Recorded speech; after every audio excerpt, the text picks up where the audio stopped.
speaker, Krish Prabhu. And let me get to the introduction of Krish Prabhu also, because then we can get started with his presentation. Now, My exactly 50 years granddaughter, ago, exactly 50 years my ago, grandson.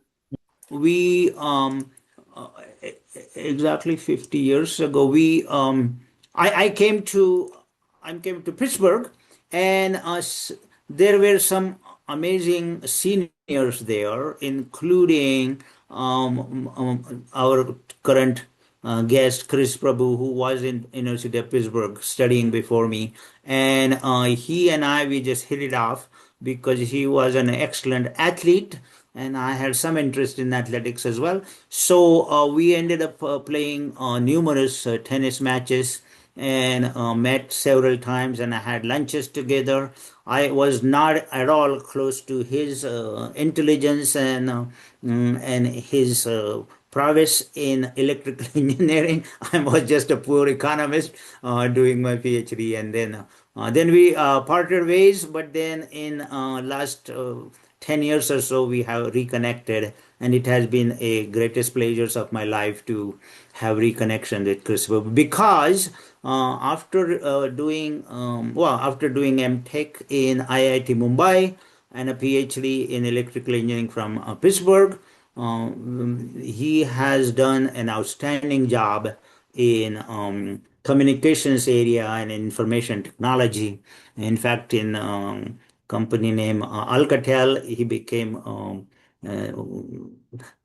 very big shot there. He solved several electronic problems for them, and then he joined AT&T, and he retired with a very high post of Chief Technology Officer of AT&T. So he is the man of connections, and he is the man of electrical information technology. So I'm very excited to have Krish Prabhu speak to us on this topic. I did tell him to keep it to the point where all of us will understand it, and I know he has agreed, and he will do that. He has taught in Southern Methodist University, so as a adjunct or a visiting professor, graduate classes there in Dallas, and now he's happily retired in Dallas area.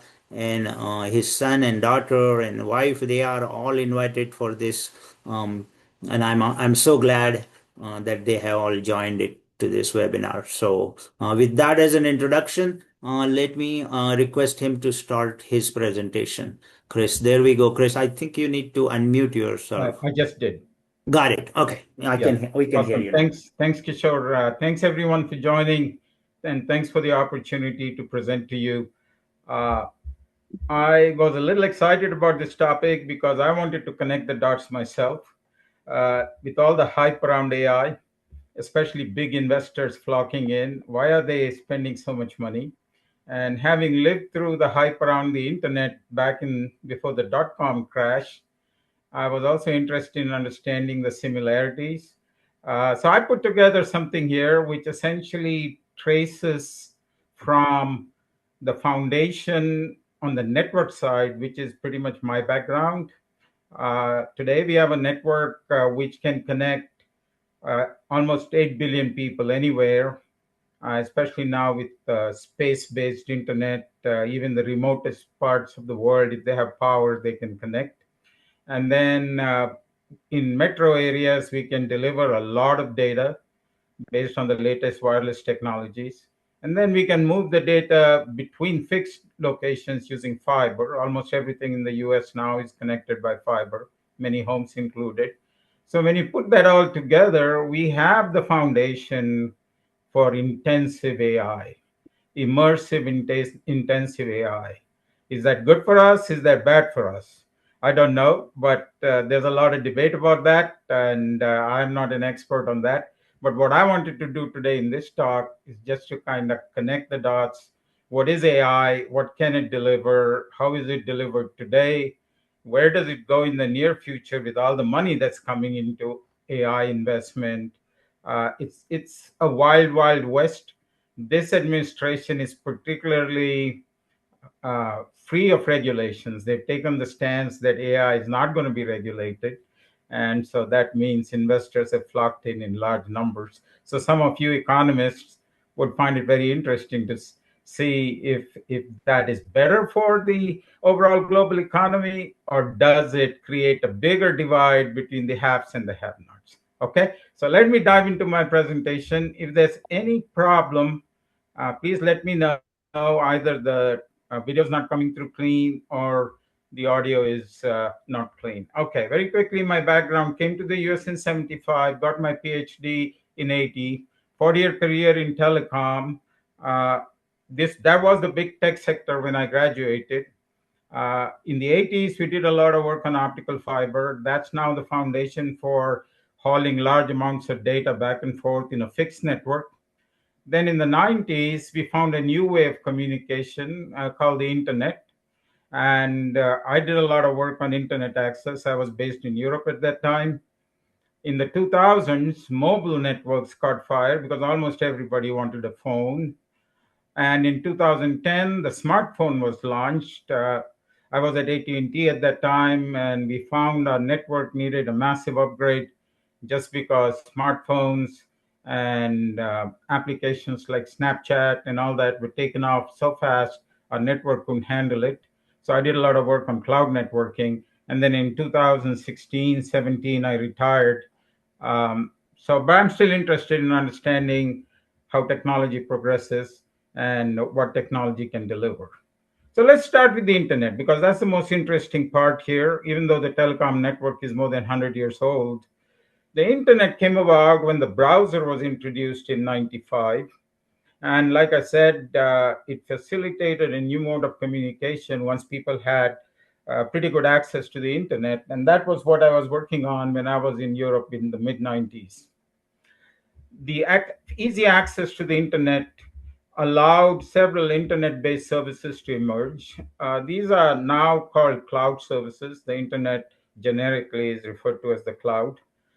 E-commerce came up with Amazon in 1995, search engines with Google in 2000, social networking with Facebook, now called Meta, in 2006. Google and Meta showed us a way to monetize through advertising, and monetize in a very efficient manner, because they do earn a lot of money through advertising. Cloud computing, Amazon, which had used the internet or the cloud as an operational platform for its delivery mechanism, had spare capacity and introduced the concept of Amazon Web Services. So that came up in 2006.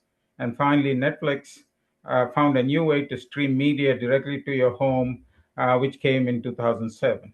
So today, when you combine the revenues of all the major cloud service providers, it's more than $1 trillion, and that's a large number when you look at it. It's been roughly 20 years, so 2000 to now, or 25 years at most. So this thing has really taken off. It's transformed our lives in a big way. The infrastructure that provides cloud services consists of servers and routers. Servers are pizza box size equipment with lots of processors, lots of memory, lots of semiconductors, and they're stacked in a rack, one on top of the other. And these racks are stacked next to each other, sometimes in a location called a data center, which could be the size of several football fields. It's really hard to imagine how big these data centers are and how the routers enable you to get to a particular server or get between servers. So this sets of equipment that goes into data centers is where most of the money is being spent today, or was spent in delivering the $1 trillion economy centered around cloud services. The US has roughly 4,000 data centers, and with a combined capacity of 50 gigawatts. That's a lot of wattage. If you see an ordinary room has only 40 watts, so we're talking 50 gigawatts. The largest operating data center is in Texas, 750 megawatts. And now there is a planned data center in Utah, which is over 40,000 acres. If you look at it, that's twice the size of Manhattan. mm, We will have a capacity of 10 gigawatts. Now, people are not really happy about this, mainly because these data centers not only stress the power infrastructure, local power infrastructure, but they also stress the local freshwater infrastructure because these data centers generate a lot of heat. And just air cooling is not good enough. You have to cool them using liquid, which is usually mm, water. And so these data centers need a lot of water just to operate in addition to the power. So, what's the big problem? What's the big investment that's going on right now? Unfortunately, what was built in these data centers was all built around the traditional CPU architecture. The CPU architecture, think Intel processors that kind of go into your laptops. The CPU architecture is inefficient when it comes to processing AI workloads because AI workloads, the way AI modeling happens, it happens on neural networks. Neural networks are parallel processing distributed networks. So, what is better for neural networks is the graphical processing unit of the GPU and not the CPU. So if you look mm, at the announced plans of all the major cloud service providers, Google, Microsoft, Meta, Amazon, even Tesla, which should be viewed as a cloud service provider because of its self driving mode. If you look at that, they've all announced roughly in the next 3 years, they will be spending $700 billion just to do this upgrade as well as build out new data centers. So now we understand why NVIDIA stock sees no gravity because right now NVIDIA is the only semiconductor company, and I use this loosely. I'm sure there are other startups, but everyone wants to buy NVIDIA because you can't go wrong. Because in the days of computing, everyone bought IBM because you couldn't go wrong. So NVIDIA is in that mode, and no matter what NVIDIA charges for its GPUs, these mm. large cloud players are willing to pay for it. Hence, NVIDIA is the most expensive stock among all tech players today.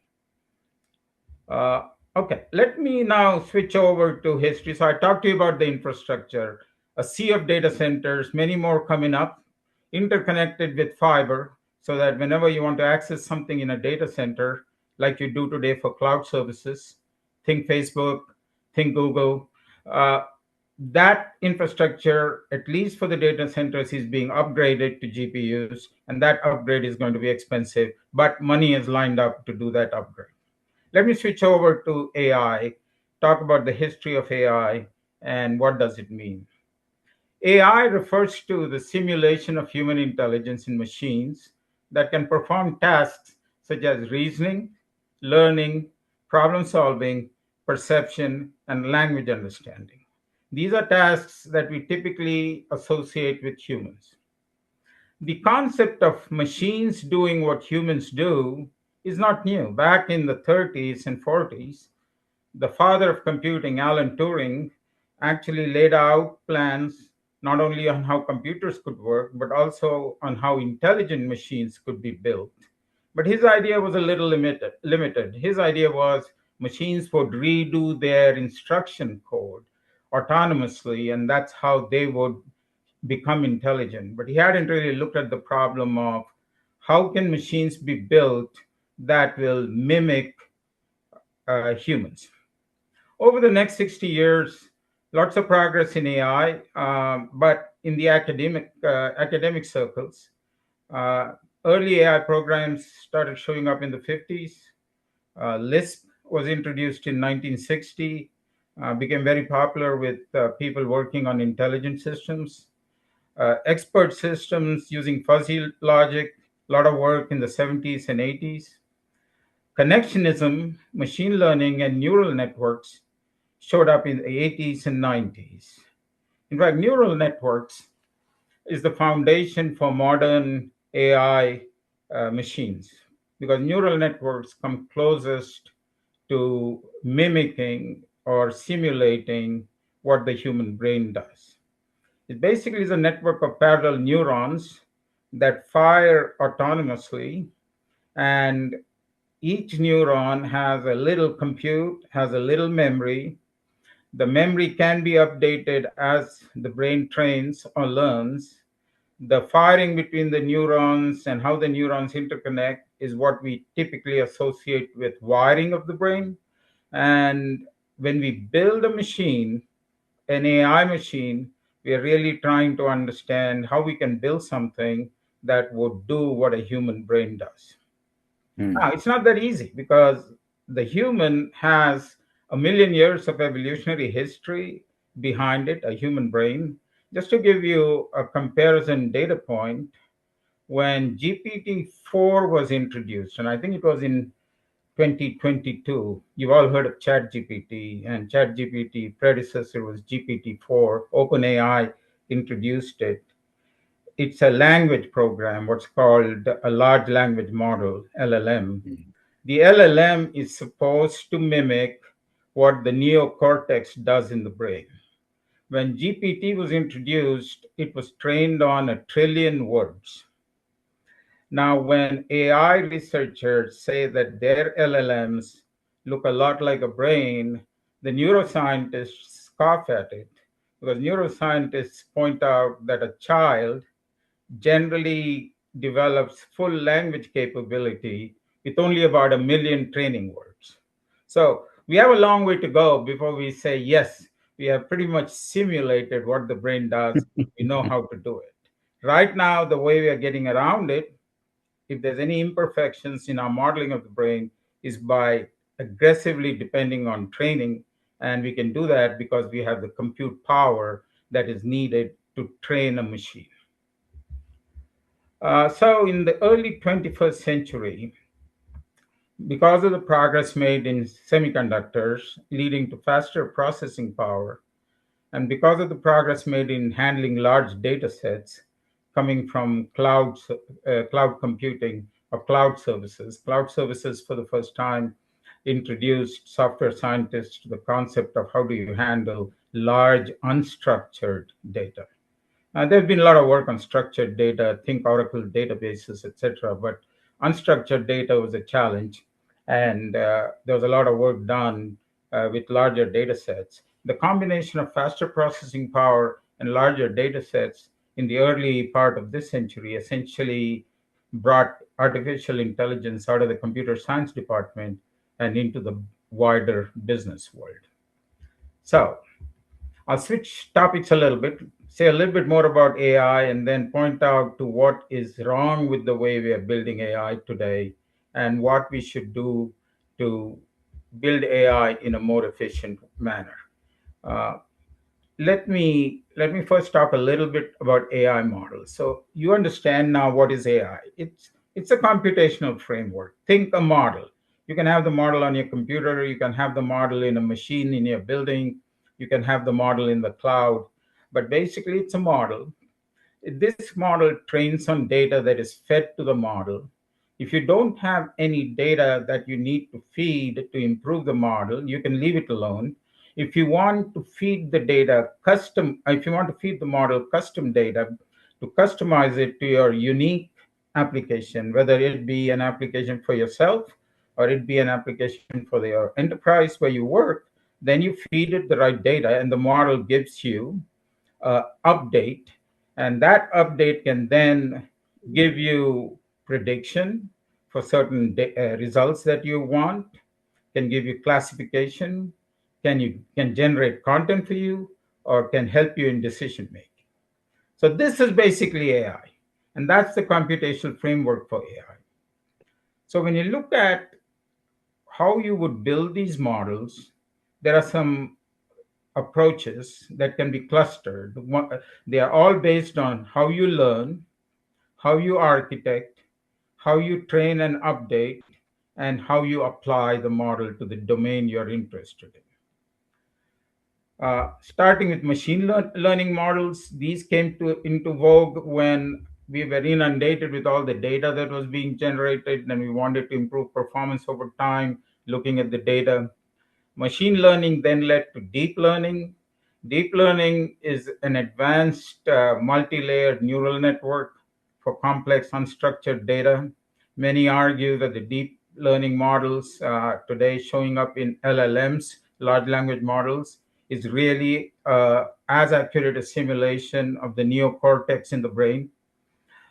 You then have something called generative AI models or Gen AI.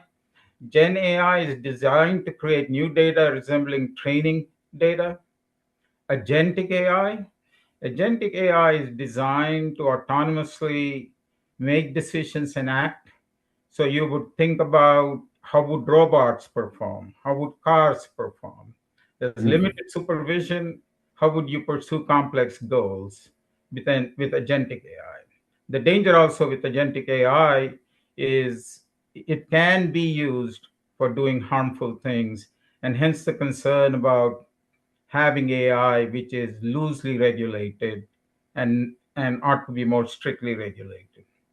Hybrid AI models combine AI techniques with different robust solutions that are somewhat domain specific.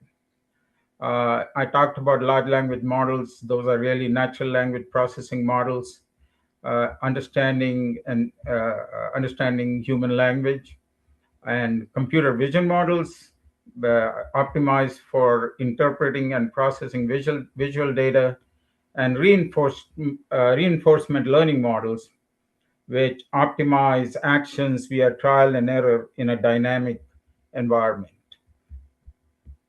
So, by selecting the right model type, whether for prediction, pattern recognition, or context generation, you can actually implement the AI you need either for your home or for your business and continue to get the best results.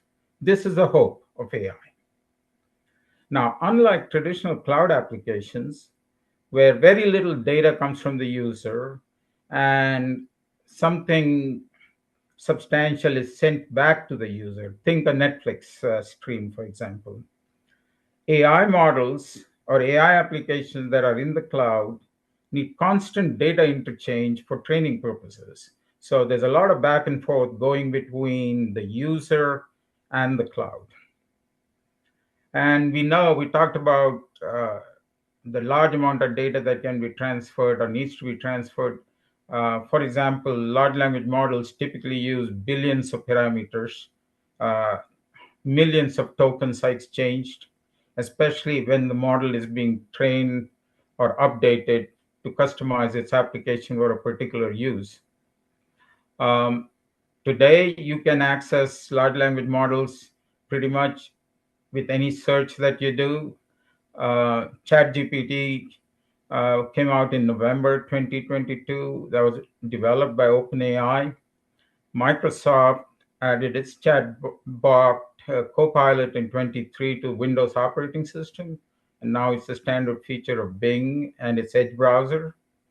Google introduced a chatbot Bard, which later became Gemini, and today all three, whether it's Microsoft or Google, or let's just look at two primarily search engines that people largely use.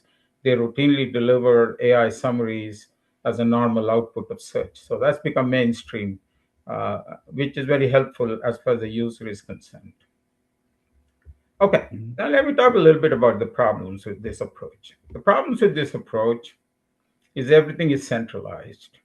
And centralized is very good when you're starting out something because operationally it's easier to manage. You put all your operational folks in one node in one location, and if there's any fire or any problem, I mean fire in a metaphorical way, people can jump on it and fix it.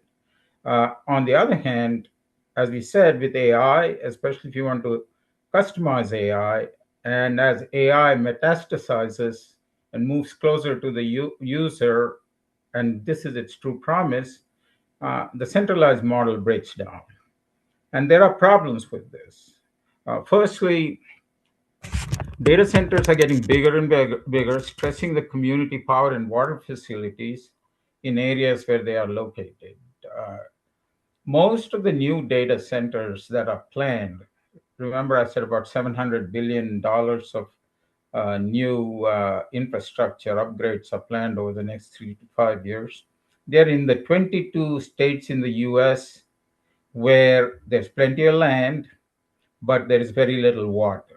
some of these states are water stressed, and it'll only be a matter of time before the communities, the people who live there, are going to not are going to get frustrated with this. And unfortunately, a data center, unlike a large warehouse, doesn't create any local jobs. You could have mm, these large data centers with only one or two people manning or staffing the data center, especially in the night hours. The second problem we already talked about, it's the latency, the delays in accessing required data for AI processing, especially as you try to customize your AI workloads. So you get in the way of real-time inferencing. You either have to move the workload to your site and then worry about how to customize it, and that would look a little bit like downloading an application to your on-premise server rather than using it from the cloud, or you have to sacrifice in terms of how quickly you can get your inferencing. And there may be a trade-off that you could live with. Privacy. Privacy is a big factor. Many national regulations, especially when it comes to health applications and using AI for health applications, have restrictions on where the health data can be stored and where it can be moved. In many cases, it cannot be migrated out of the country. So that mm, forces you to rethink the centralized AI approach. And lastly, security. Any security incident can create significant downtime, a single point of failure. The beauty of the internet is it's distributed, it does not have any single point of failure. Now, you might hear about Facebook being down for 14 hours and Google being down for 10 hours. And that's not because of the architecture of the internet. That's because Facebook and Google did not do the right implementation. They cut corners, they tried to save money, so they sacrificed redundancy. The real mm. internet architecture is highly distributed, and that prevents any single points of failure. So, what does all of this lead to? All of this points to we really ought to be thinking about doing something different. We ought to be thinking about distributing the centralized cloud to the edges of the network. What is an edge? Today, in a wireless network, you have a tower uh, within 5 kilometers of your home, or you have a tower at your neighborhood shopping uh, plaza or strip mall, 7-Eleven, whatever you call it, where you have to put the wireless antenna so that you can get the coverage and the capacity you need where people live and move and work. Now, that infrastructure is available to be upgraded and bundled with the necessary hardware and software to allow you to use that for AI applications, in addition to the wireless service that you deliver to the people who are closest to that tower. Uh, this is a thought that many people are working on. Uh, are there more security risks when you do it? Is it operationally more difficult to do this? But certainly, it's in the drawing board of several internet providers who are looking into upgrading their service portfolio to deliver AI workloads. AI can also be placed, or some percentage or some content can also be placed on your smartphones, on your wearables, on your cameras, other IoT sensors in your home, and most definitely robots. And I put autonomous vehicles or self driving cars in this category. So, all of this is definitely on the horizon. It's just a matter of when it shows up and how confident we are in orchestrating the operation of AI delivered out of these edge devices and coordinating that with the AI that is done in the central node or in the cloud. So one approach is to do the bulk training in the cloud when you need a lot of data for any particular new model. Then download that model or version of that model to the edge device or the edge node, and then only do updates that are needed to retrain the model when there's a dynamic change required either by the application or by the user.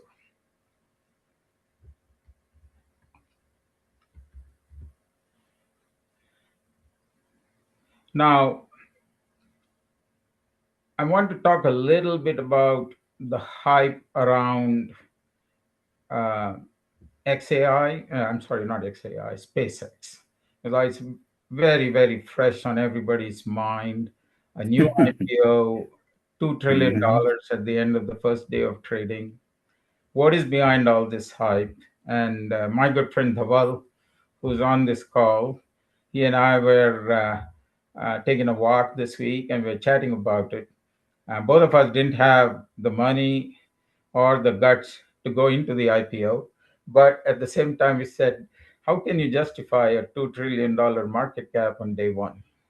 Mhm. And we really believe that there is an opportunity, and maybe Elon Musk has thought about this. If you have a network of satellites, and these satellites, and today he does have a network of satellites when he offers Starlink satellite internet service, Mhm. 10,000 satellites in orbit, low Earth orbit, 10 million global customers in 150 countries. But some of these satellites could also be data centers. In fact, I think in his SEC filing, SpaceX says that they will have 1 million data centers in the sky. If you can figure out how electronics works in space, how heat is dissipated, how you would power it, and I'm sure these are not problems that we haven't solved. It's just a matter of optimizing it so you can have an operational lifespan which is consistent with the operational lifespan of a satellite platform.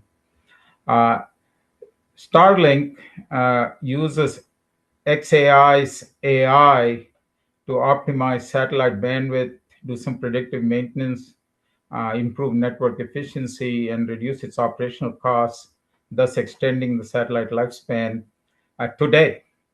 And Mhm. if some of the new satellites that are launched have data centers as part of the platform, it's only a matter of time with the appropriate AI software and AI modeling done by XAI. This network uh, of satellites can serve to be an edge AI in space. Now, does that excite Elon Musk sufficiently, or is he really into space travel, wants to colonize Mars, wants to do other fun things, and maybe that's what's driving up the hype around SpaceX. But we do believe, Dhaval and I were chatting about it, and I do believe that this can be a really good vehicle uh, to see how we can do AI, go from centralized cloud AI to edge AI in a pretty short manner. You don't have to go and upgrade all these 7-Eleven cell towers with electronics, and they already have fiber, but whatever is needed to have a full-fledged edge AI node there. But you can most definitely get it into the launch of the next satellite, and this can be a migration from just plain internet service to something a little bit beyond. Now, Kishore, I wanted to do a quick time check. I wasn't sure whether I would talk fast or whether I would go slow, but No, I think you're doing done very with good. I my think the prepared speed is presentation. very good. And yeah, 10-15 more minutes is just no problem. I think No, I if you don't have want to some go notes. anymore. I think Oh, you're not going to. Yeah, then we without have a being lot of questions. redundant, I don't want Yeah. to go anymore. I can answer Okay. some questions, but that Okay. was the extent of my prepared presentation. Absolutely. And then we will turn this into a discussion mode now, and everybody will speak. And because I'm the president, I get first chance to speak to you because I do have several questions. Number one is if we are doing so many gigawatts and all that capacity of data center, what about other countries? Is China a competitor to US or Europe is doing anything like this? Yeah. Oh, yeah. So if you look at the money that is being spent, all the research and development is spent in three big areas. One is in the chip technology, the semiconductors, Mm-hmm. because you want to keep improving the processing. The so-called famous Moore's law, every 18 months, the performance doubles, and I think that still continues. And of course, there's restrictions on what China can do there, and so the Chinese have come up with some clever ways to do whatever they need. The second area is software. Software is really around AI modeling. Uh, how do you create? How do you do the modeling? How do you mimic how the brain works? How efficient can you be? And then, of course, how quickly can you train? So there's a lot of research there. And then the third area is really where these data centers are being built Mm-hmm. to implement the new AI framework. Yeah, China is a big competitor, and they are going to be there on all three fronts. India has clearly signaled that they want to be there, maybe more on the software side because they have a long way to go on the chip side, on the hardware side. But Meta is building, in conjunction with Reliance, a major data center in Jamnagar, which Mm. unfortunately also happens to be a state in India where there is a water shortage. So we don't Mm. know how they will figure out all the problems with large data And centers. probably electricity shortage as well. Don't they need a lot of electricity Oh and yeah, also the water? Yeah. power. Yeah, Okay. I mean the newest, smallest, newest data center, a central data center, is planned around 1 gigawatt, and in one Wow. gigawatt delivers a lot of power in India to a lot of homes and people. Yeah. Very good.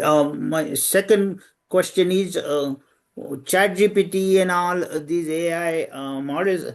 Right now they are free. I can just go to chatgpt.com and ask any question.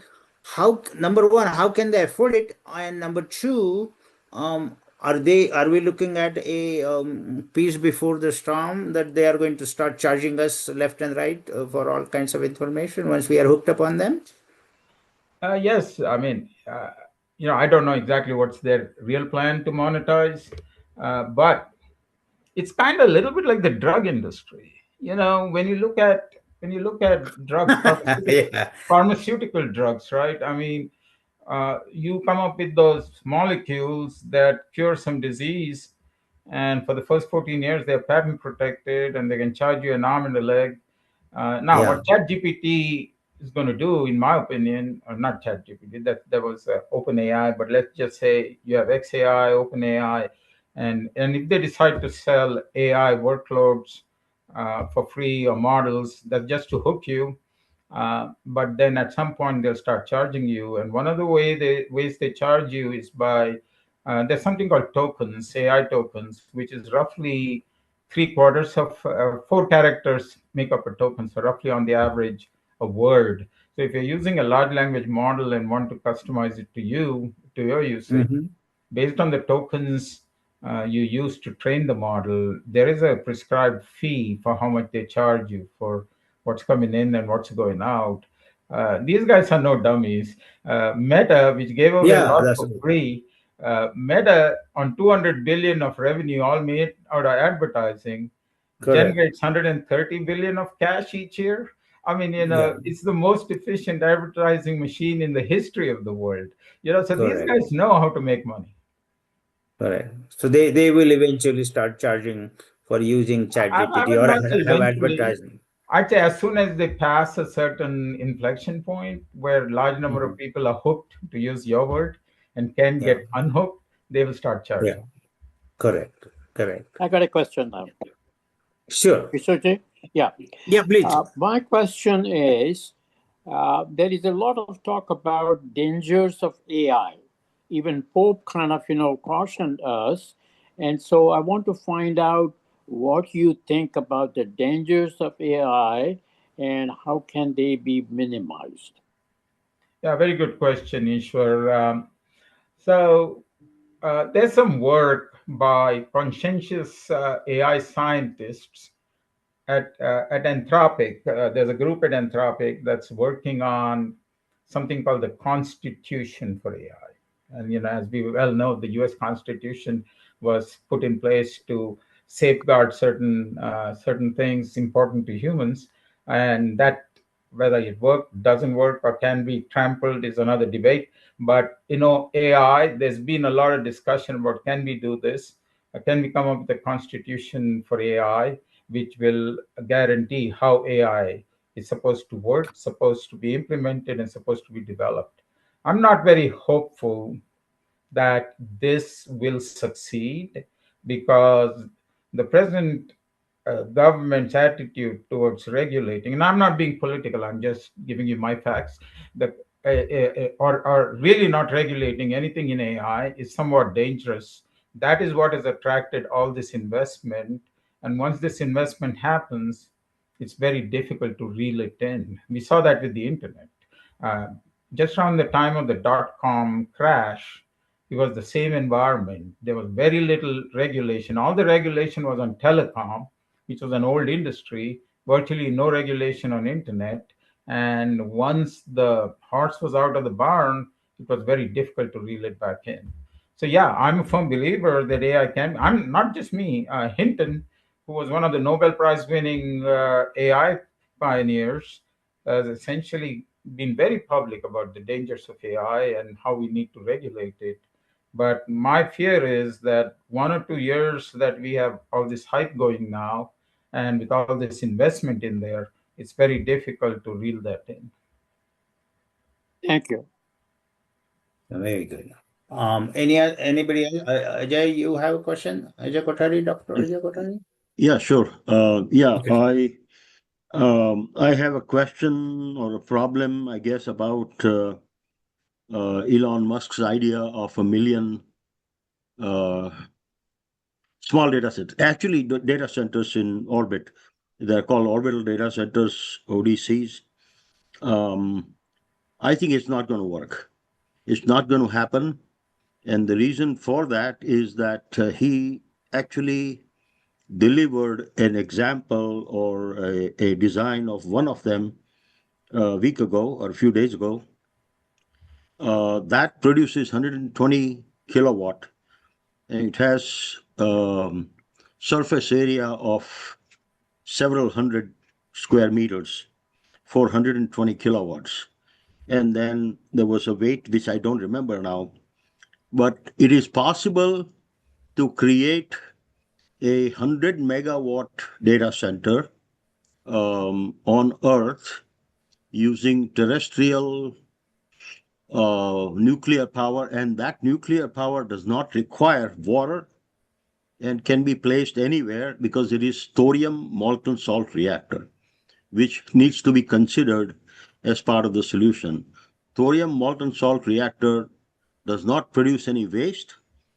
India has the largest amount of thorium, and so India can really benefit from it. And it is equivalent to almost 500 of these satellites. Those satellites in astronomy, astronomers have really, have also objected to even the Starlinks, but the Starlinks are small. These things are much larger, and it's going to be cause a lot of problem for astronomy. It also doesn't make sense to have a million of those in low Earth orbit when we can produce these things. Also, to have a million of them or whatever, which is controlled by one country, let's say United States or say China or something like that, is not something that is going to be amenable to the rest of the world. They would rather have their own uh, energy producing mechanism, which is the thorium molten salt reactor in their midst that they can control, etc. Those kinds of that can provide enough energy for data center without water requirement, without pollution, without any of those kinds of things. So I think that that idea of a million data center that Elon has is just nonsense. It's just not going to happen. And I'm not taking anything away from Elon because Elon has done. I'm, by the way, I'm a rocket scientist myself. So and then he has done a great job with his Falcon 9 and Falcon Heavy. Not so much with Starship, but the Falcon 9 and Falcon Heavy have done a great job. So I'm not taking anything away from Elon in that way, but he has also come up with some ideas which really don't make any sense, like Hyperloop, like Boring Company, etc. And and I think that this thing of having 1 million uh, data centers or whatever you Very call it sensitive. in space is not going to happen.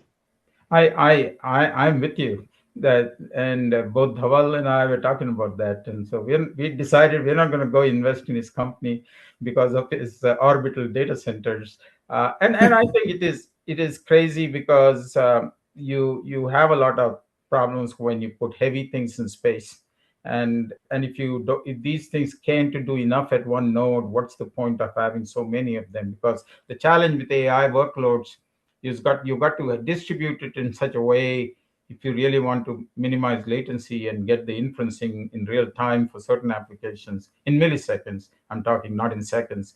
You want your inferencing information in milliseconds, so your control loops trigger off of that.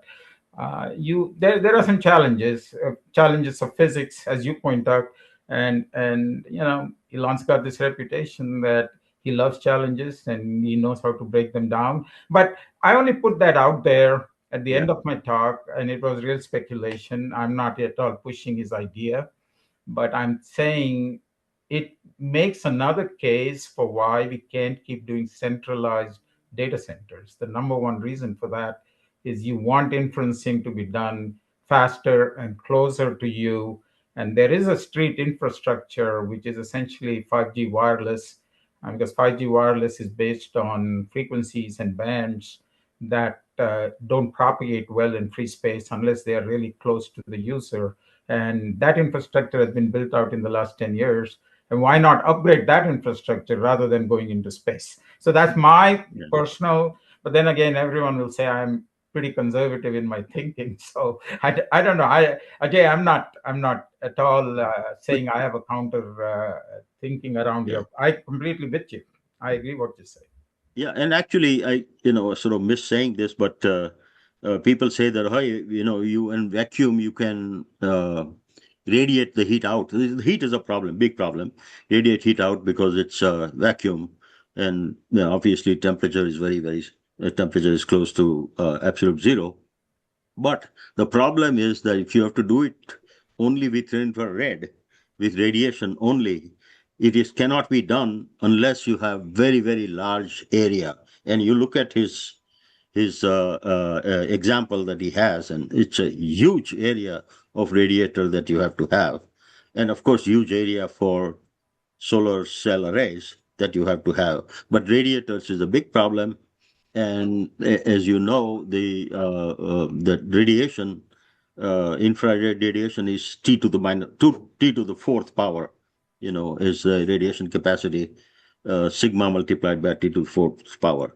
So that really is not going to work, and it's just going to be not economically not feasible. It is possible physics wise for one or two or three or 100 maybe, but it's not a solution for the world. Hmm. All right. Let's move to Dr. Ram Murthy, who has been holding on for a while. Yes, Dr. Murthy, please go ahead.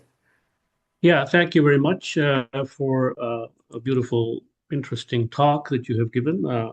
Certainly a lot of material to ponder over. I just wanted to ask your thoughts about, firstly, China has its DeepSeek, thing.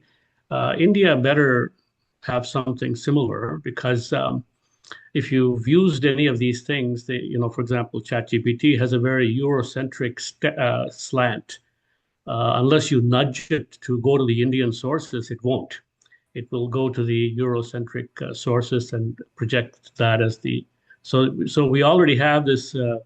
I think people have called SpaceX the new East India Company. So this is a new form of colonialism, Hmm. that colonial threat that we have, global threat. So on one hand, we have to develop, our own Indian artificial intelligence thing without relying on external things.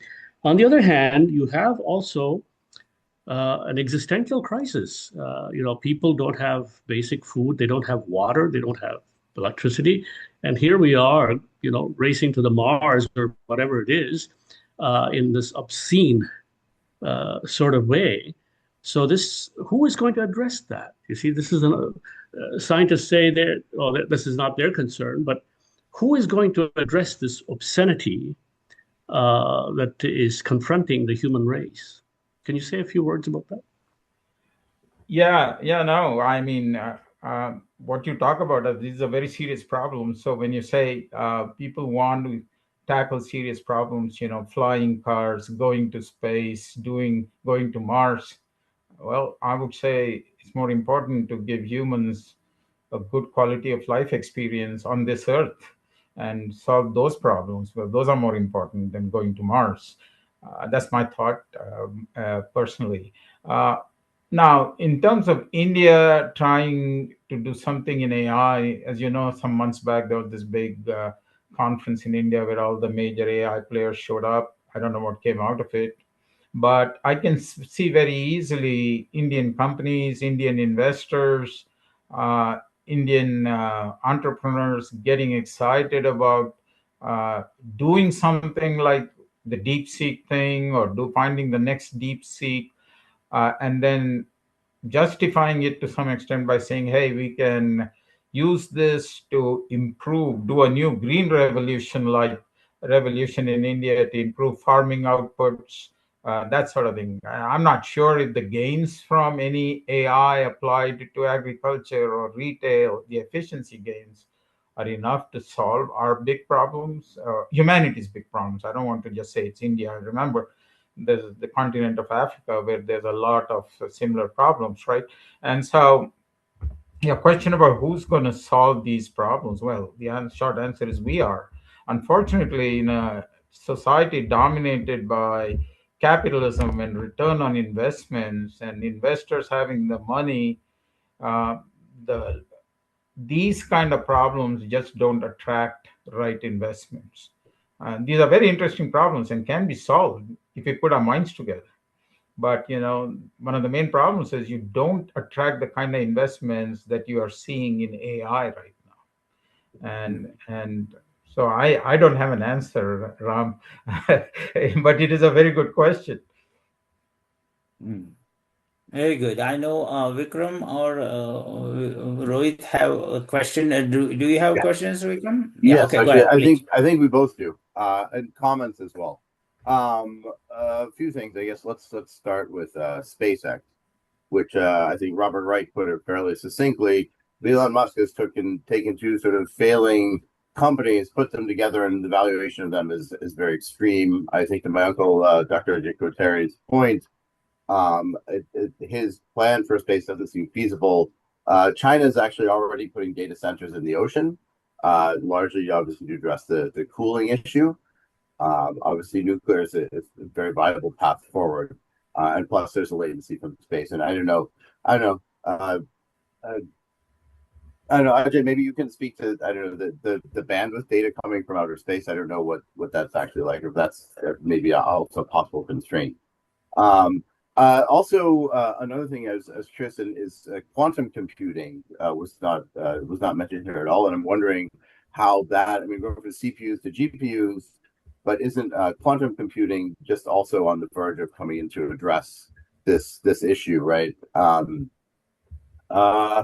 Yeah, I'll stop there. My dad also has a question. Well, my question is actually naive and similar to what Vikram said, namely, can you use salt water for cooling, or can you recycle the water that you use for cooling so that in that case, then you serve impact on the community? Yeah, let me address both those questions. Let me talk about the water usage. So in today's traditional data centers that use NVIDIA GPUs, there are very large heat sinks.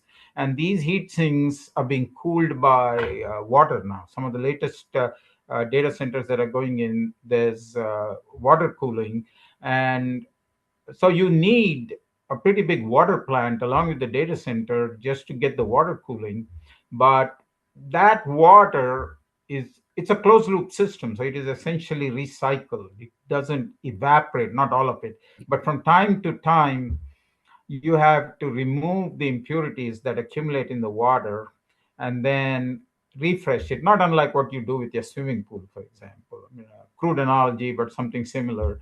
So the estimate is that there's a lot of water needed when the data center goes into play, because these data centers are massive and there's a lot of equipment. And then there is a roughly 20% of that water is lost even in a closed loop cycle. And that still stresses the water ecosystem in some of these area communities where these plants are being built, and hence the uprising. The poor get nothing out of it. The rich investors are basically exploiting their community to build their data center, and the economics of these data centers is like building shopping malls or shopping plazas, multi-tenants, who probably have some sort of a tax break. I don't know, I'm not an expert, but anyway, it's another example of where the poor man doesn't get anything other than a pretty bad data center that doesn't even create jobs in the community. Okay, so that's the question there. Quantum computing is very interesting. We are looking at quantum computing. The real question, and this has been brought up in investor calls with Jensen Huang of NVIDIA, and he has addressed it. He has openly said it's 10 years away. I don't think it's that far away, but you're not going to do a like for like data center replacement with quantum computers just because of the way the qubits work and just because of what you need to maintain the multi-state that a quantum computer has, and how you exploit that to get faster computing. But there's a lot of things in a data center that can be addressed using quantum computers. The control plane of a data center today, which essentially uses electronic chips, can be implemented with qubits of quantum computing. Quantum computing has been used in small agentic AI, like in drug discovery, etc. In fact, there's a company called IonQ that published a financial statement where they basically said their business in the pharmaceutical sector actually went up in the last quarter because of their customized quantum computing solution that they offer in drug discovery. So yeah, I think for point solutions, quantum computing will definitely show up in a much bigger scale. It's just a matter of when. I mean, the large cloud companies are themselves looking at that, because nobody wants to buy an NVIDIA chip at 10 times its cost and pay that much just because there's no other competitor. And oh, by the way, that NVIDIA chip burns a lot of power and generates a lot of heat. So people will be looking for better solutions. Very good. Well, I think I have a comment from an economist perspective that you are right in saying that when there is a positive shock to the macroeconomy, rich do get richer and poor do get poorer, because rich benefit from such a new invention. And classic examples are the stock market boom in 1990s when all the internet was going on, and obviously rich got richer and poor got poorer that time. So was a negative shock of very large extent, like pandemic. And in pandemic also, the rich can protect themselves much better than poor, and therefore they benefit there too. So I think it is a pretty acceptable fact in macroeconomic literature that big economic shocks obviously increase the inequality of income.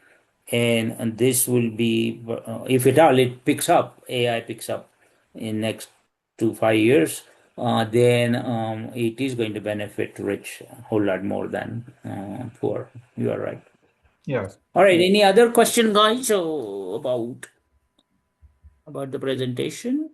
Otherwise, well, I do want to thank you profusely for coming to this webinar and doing such a magnificent job of explaining the AI and the data centers and where we are probably headed in a short-term future.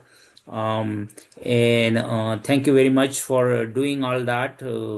If nobody has any other question, my next or my announcement for the next month is that on July 12th, about the same time, I think we'll select the same time.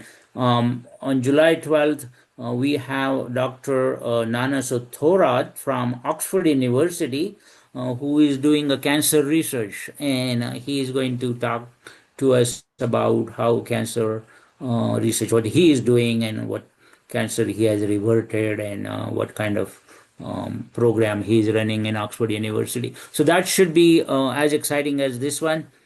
So mark your calendars for July 12th. And if anybody has any passing comment, we will be happy to listen. Otherwise, we will close. Else this. I just want to Well, thank. welcome, Dr.